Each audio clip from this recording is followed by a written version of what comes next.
Hey, this is Edit 320, dude. Y'all not been watching the videos, y'all been not appreciating my epic tank history and the epic tank things that I do. Oh, sorry, sir.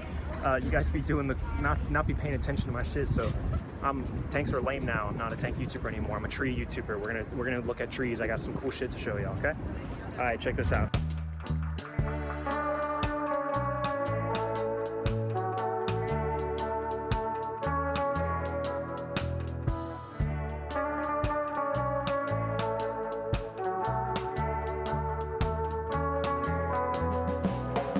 We got the Christmas Krampus tree. This is a big one. It's got a lot of history to it. Manufactured in 1932. It didn't see service with the Soviet Union, even though that was its original, the original country of manufacture. Sorry guys, I'm off script here. It's big. It's got leaves on it, and that's honestly what's so important about these trees. And we have to remember that tree history. It's more than just about the bark. With tree history, there's also leaf history, and that's a whole other. You guys don't want me to get me started on leaf history. If you guys want a leaf history, second channel about leaf history, let me know. But that's a whole other thing. The leaves on this one, you got the greenies. These are the greenies here.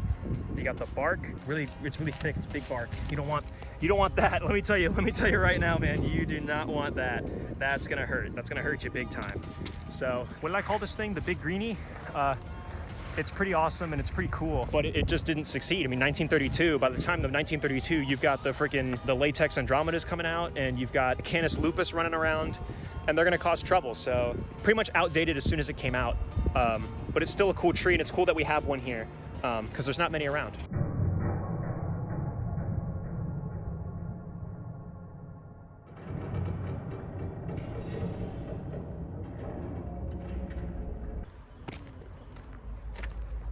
Got a classic baby tree right here. These trees are known for being small because they're babies. You don't want to touch them because you can upset the mamas that won't want to come back to the nest. You get your human scent all over them. These trees are going to grow up to be big and strong, which is really nice because we want big, strong trees. I don't know the scientific name of this one. I'm kind of new to this whole tree thing, just trying it out, seeing how it goes. But I'm really serious about it. This one's probably about yay high. Probably about 16 years old. Trees age much slower than humans. Some species of trees, like the redwoods in Northern California, can grow all the way out to be like 500 years old or some shit like that. They get really, really old, which is fascinating, which is really cool. And I think that's just one of the cool things you can learn about here on Tree Facts with Ed 320. I can't do this anymore, man. This is starting from scratch. Like, this is like tanks. Like, I know tanks. Like, I'm good with tanks. Like, I've been doing that for a long time, but like, I'm just gonna start a tree YouTube channel. Like, what the fuck? Like, the board's not going to go for this. The investors are going to pull out. I'm never going to financially recover from this. A rare sighting. This is a rare sighting of the tree rocks. 1899 is when you start seeing the idea of putting a rock and a tree together. The DNA splicing that was required for these was intensive, especially for the time period, but for now the technology's improved a lot. And nowadays these are decently common. This one appeared from sorry about that. This one from the bark pattern appears to be probably a post-war production, but I mean, they're good, they're useful, like they serve well. And I mean, you still see a bunch of them today. There's another one over there. So a really rare spotting of a rock tree. These things are really rare. You really don't see them around today.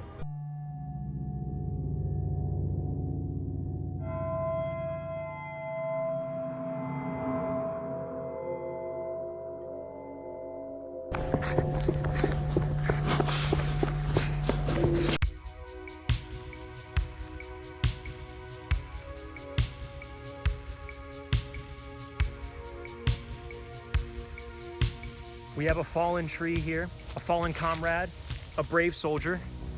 These are trees that failed to honor the Soviet Union by running in the opposite direction, and they got shot in the back because just war, you know, like war is hell, and it just freaking sucks, guys.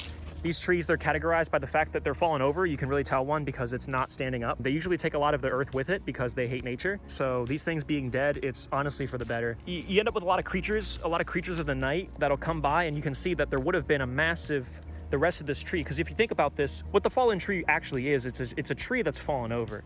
So if you could imagine, the rest of the tree would be coming up that way, and there'd be leaves on the end too. But guys, we really don't have time to get into the leaf science in this video. So what happens is the creatures of the night, and I won't say their names lest I be cursed, they come by and they just take a real clean slice at the bottom here, and they take it and they use it to build witch huts and cottages and houses, and that's where they cast their spells and they do their witchcraft. So you want to stay away from that. So you just don't want to invoke the vibes. So we're not going to talk about that too much. What's nice about the fallen trees too is the circle of life. So where one thing dies, one thing grows. And right here you've got a cactus flower. So it's it kind of looks like a cactus, I think. I don't want to touch it, but it's like a nice little blossom. And in the winter, these will get these really beautiful buds on the end. But buds are like a form of leaf, and I really can't get into the leaf science. That'll be like a 6-hour long video. They look pretty, you know. It's like a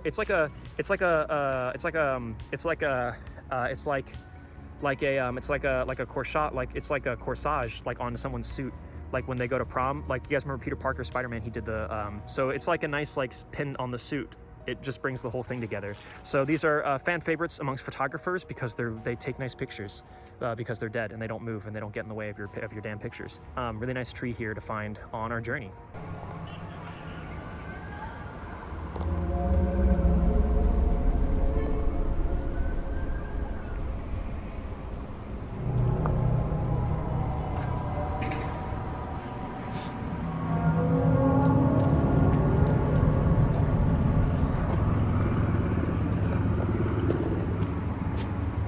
You might be wondering how the baby trees reproduce, and so they reproduce. We can't get into that, but this is the babies of the baby trees. Oh, he's over there somewhere.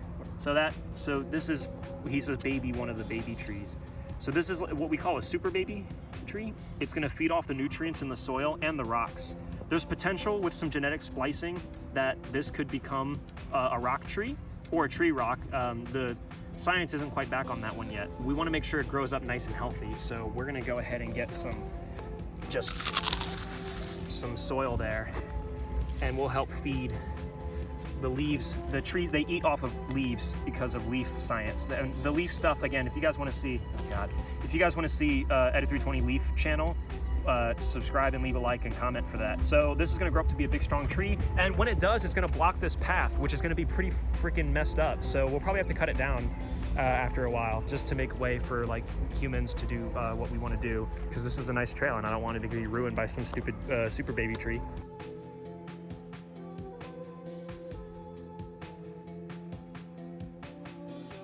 This is the ivy tree. So it's a tree with ivy on it. Again, there's a lot of leaf science, and I hate to say it because like the leaf science, like we really can't get into leaf science here today, but it's gonna keep propping up. But what I can talk about is this little metal apparatus. This is what's known as a tree stop. So a lot like how trains that lose their brakes and they barrel down the tracks in movies and Spider-Man's not there to save them, they have the stoppers on the end of the railroad tracks to keep them from going. So what these are great for is they stop the trees from going too fast. So you can see they wrap around right here. This is the connection point. This joint, like the mid-40s probably, for World War II, because this was a nice industrial joint where the trees could wrap around and get a really nice grip around it. So usually what happens is you'll put the stopper down first and then you'll plant the tree. And it's a 50-50 shot that it'll become an ivy tree, which kind of sucks because, again, guys, like the leaf science is really, like, we really can't get into the leaf science in this video. But if you guys want to see a leaf science video, just leave a like and a subscribe and a comment and let me know. Say leaf science in the comments. We can't get into the science right now, but these leaves, they're invasive, they're bad, they're ivy leaves, and they'll constrict the tree. And it's really not good, but it's okay because that's life, right? Frank Sinatra said that one time. Actually, he said it a couple times. I think there's like 3 or 4 verses in that song. Ivy leaves like to hunt in packs, so they'll band together and they'll take these trees down, which, I mean, good for them, dude. If there's one thing I hate, it's trees. There's not enough trees. There's not enough trees.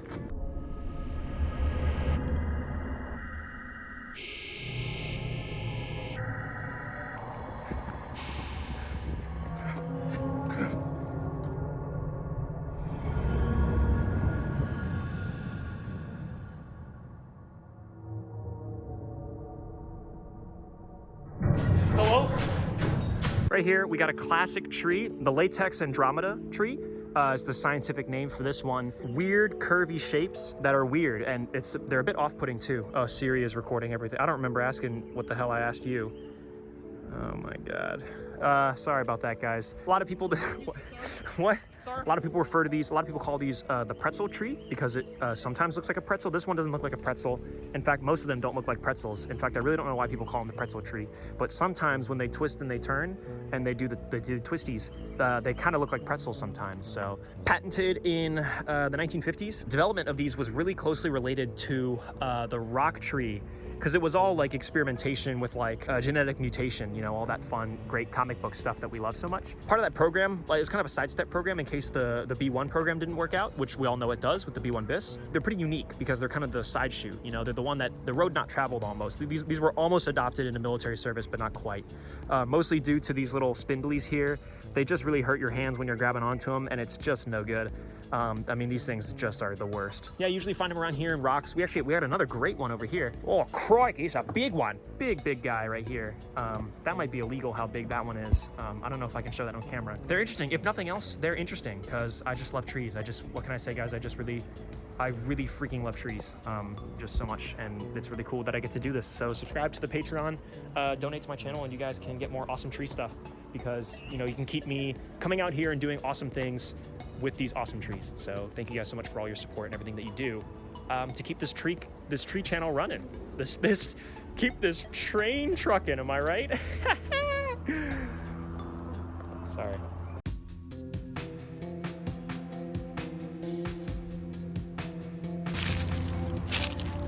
Barrels, PewDiePie. Richmond. Oh no, Chem. Oh, that says Chem. That says something Chem. That's like chemicals. I'm not allowed to be near this.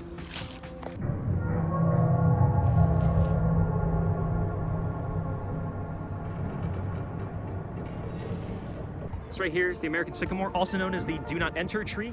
These trees are usually used for sort of gate guarding, gatekeeping type stuff. You can tell because of the camouflage on the outside and the military markings. So they're martial trees, they're military trees. They're usually used again for like gatekeeping, prison guarding, that kind of stuff. So it's really cool to see one here because they're usually like surrounded by like military equipment, or they're in a military base or something. So to see one out here, it's interesting to see what it's guarding, but it's pretty cool. So this is a nice one to see out in the wild. Here we got the V tree. This one's classic. This one actually was the exact tree that was used in V for Vendetta, which is really cool. It's a good movie if you guys haven't seen it. There's that scene where he says like the vivicious, vicarious, vivaciously, Vicodin and whatever. This is just a V though. Shout out gang, V gang, V tree gang. Some people, these are your household favorite trees. It's basically just two trees that are really close together and they kind of make a V. It happens, it's pretty common because V is it's one of the most common letters in the alphabet. So, but it's a good tree, and it's really cool to see one here because you don't really see them around that often. This is the spooky tree. It's really weird and off-putting, and I don't like looking at it, and let's move on.